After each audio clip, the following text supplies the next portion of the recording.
Hey there, all you TV musical maniacs. Welcome to Broadway by Ghostlight. I'm Mark Benani, and the brand new Apple TV Plus series Schmigadoon has just premiered.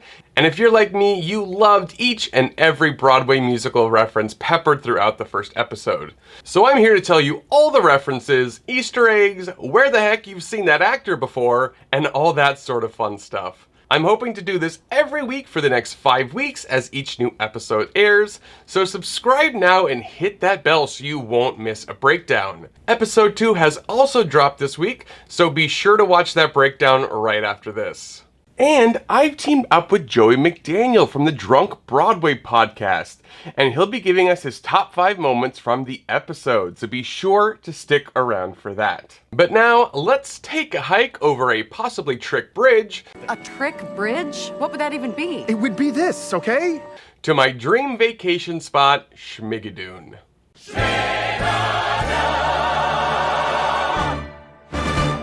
The series was created by Cinco Paul and Ken Dario, the duo most known for their success in the animated film world, writing such hits as the Despicable Me franchise. Yes, you have these gentlemen to blame for that. What? The Secret Life of Pets, The Lorax, and many others. Other feature films the duo have written are The Santa Claus 2 and Bubble Boy with Jake Gyllenhaal, which the duo later adapted into its stage version, which had its premiere in 2013 in New Jersey. There is a studio recording of Bubble Boy made in 2017, featuring the cast of the 54 Below concert version. A Bubble Boy? Yes, a Bubble Boy! All the songs for both Bubble Boy and Schmigadoon were written by Cinco Paul himself, who serves as the showrunner for the 6-episode series as well. Paul got the idea for Schmigadoon over 25 years ago, but not by watching Brigadoon, as you may have guessed. You don't say. So what film inspired Paul to make a musical comedy about being trapped in a musical comedy?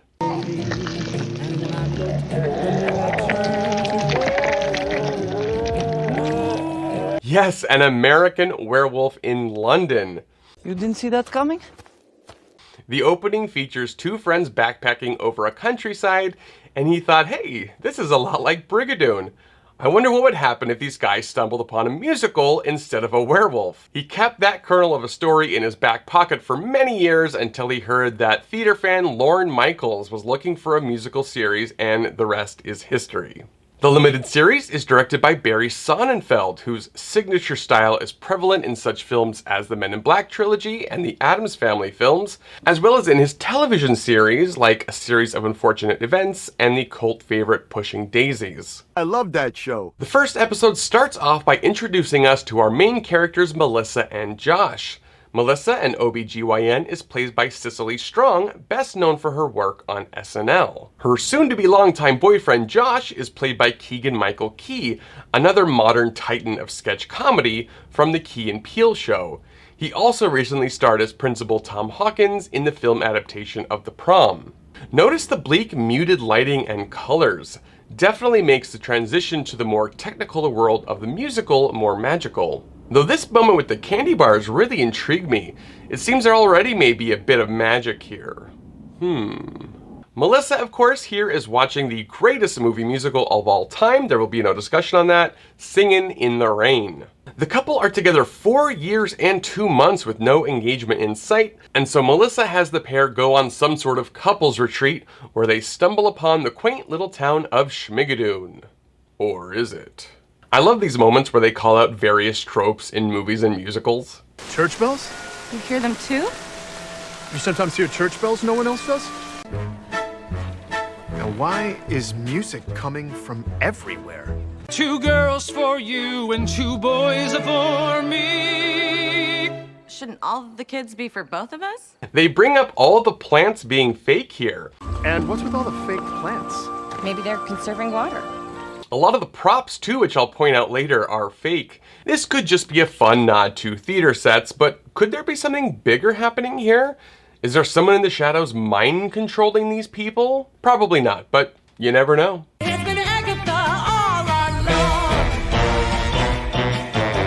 In the opening number, when we see poor Pete for the first time, notice he's standing in front of an Apple store, albeit the Schmigadoon version of one, complete with the logo.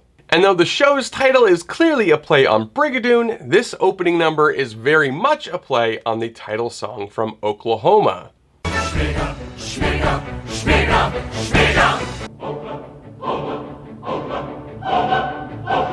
S-C-H-M-I-G-A. O-K-L-A-H-O-M-A. Then we begin to meet the cast of characters in this meta musical mystery. We get only a brief appearance here of Emma Tate, the misunderstood school marm with a secret, played by Ariana DeBose. Very much a Marion Peru type character, more on that in a bit actually. Ariana DeBose is a shining new star on the Great Bright Way. She was the Bullet in the original Broadway cast of Hamilton, and starred in A Bronx Tale the musical, and Summer, the Donna Summer musical, among many others. DeBose played Alyssa Green in the film version of The Prom, now here reuniting with her principal, Keegan-Michael Key. Though I'm thinking in this show, they might actually be love interests, but we shall see.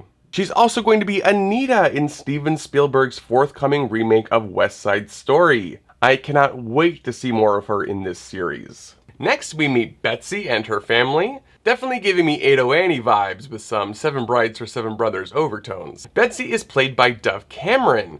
The rising star got her start on the Disney Channel, playing both Liv and Maddie in the aptly titled Liv and Maddie TV show, as well as Mal in the Descendants franchise, which I have seen a shocking number of times thanks to my daughter. She also played Amber Von Tussle in Hairspray Live in 2016, and starred on stage in a production of Light in the Piazza, alongside opera and now Broadway star Renee Fleming in Los Angeles in 2019.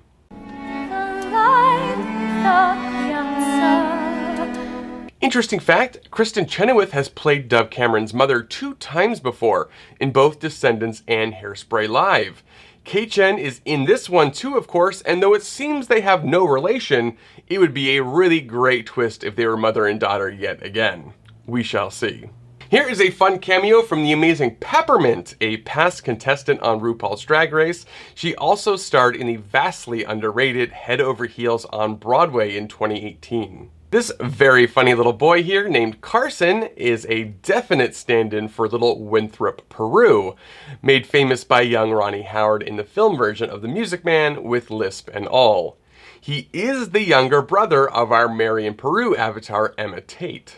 The one and only Alan Cumming plays the town's mayor, Aloysius Menlove, a man in search of something, and I'm guessing his last name is a big clue as to what. Yeah, I think what Mayor Menlove wants is a big ol' Penis. Later on, we also meet the mayor's wife, Florence Menlove, played by Broadway favorite Anne Harada.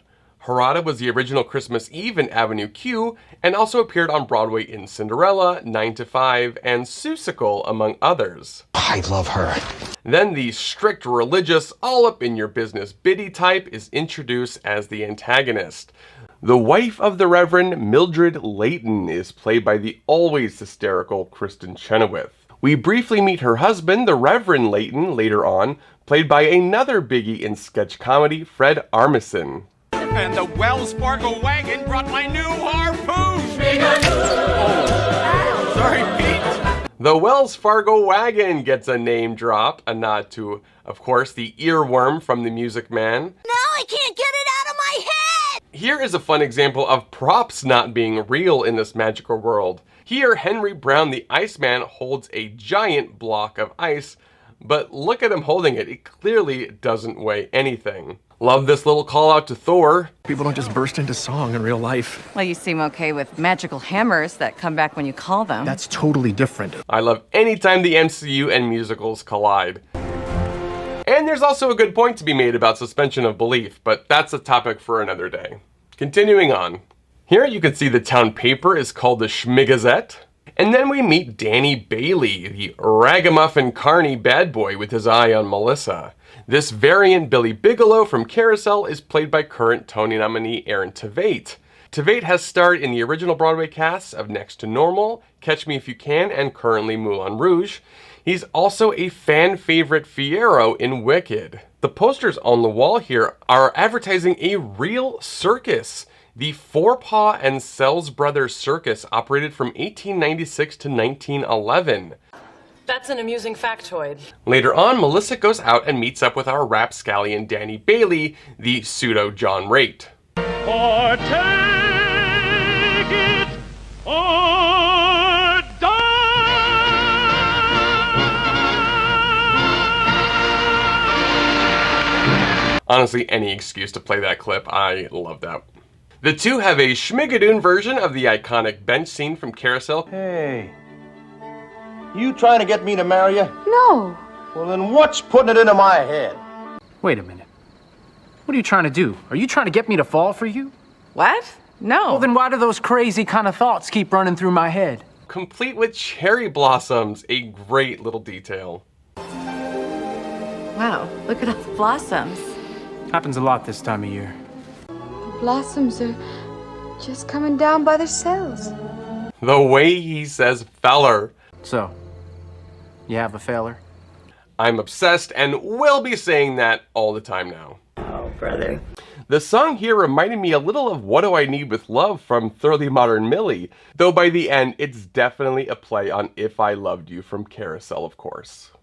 Duh. And right at the end we meet our strange little leprechaun, definitely a nod to Finian's Rainbow, which came out the same year as Brigadoon 1947. He's played by one of my all-time favorites, Martin Short. I hope we see more of him in the future, but it would also be kind of funny if that was his whole part and we never heard or saw from this leprechaun again. I'd be all for that. But that is really it for this first episode. Yay! You guys did that! There are more major characters we've yet to meet, the great Jane Krakowski as Countess Gabrielle von Blurkum, and Jamie Camille from Jane the Virgin as Doc Lopez. Love both those actors and cannot wait to see what they bring to this already fun show. And now here as promised is Joey McDaniel, aka Drunk Broadway, for his segment Thank You 5.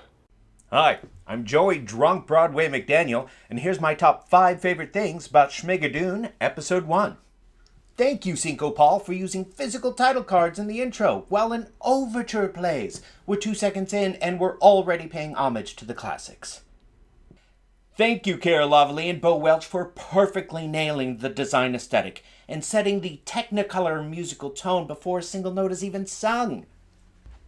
Thank you, Bernard Telsey and Christian Charbonnier, for casting a wickedly talented, fierce ensemble and for giving them an intro song that has somewhere along the lines of 525,600 references to shows that we all hold near and dear to our hearts. Thank you, rapscallion Aaron Tveit, for holding Cecily Strong from behind and singing into the middle distance. Your joy is absolutely infectious. Sorry, it's probably not the right word to use right now. Thank you again, Cinco Paul, for the ridiculously corny, sexual, innuendo-laden lyrics sung with such wonderfully overdone diction by that gorgeous ensemble. Most of all, thank you, Schmigadoon, for having the audacity to exist at all. And we're sorry, Pete. What did you all think of this first episode? Did I miss something that you caught? Let me know down in the comments. I'd love to hear. If you enjoyed this, it really does go a long way if you were to give this video a like and share it with the rapscallion in your life. Also, be sure to hit me up on Twitter at bwayghostlight. We do a lot of fun polls and things like that on there. And thanks again to Joey, aka Drunk Broadway. Definitely go give him some love. Thank you all so much for watching. I'm Mark Bonanni. This is Broadway by Ghostlight. I'll see y'all next time.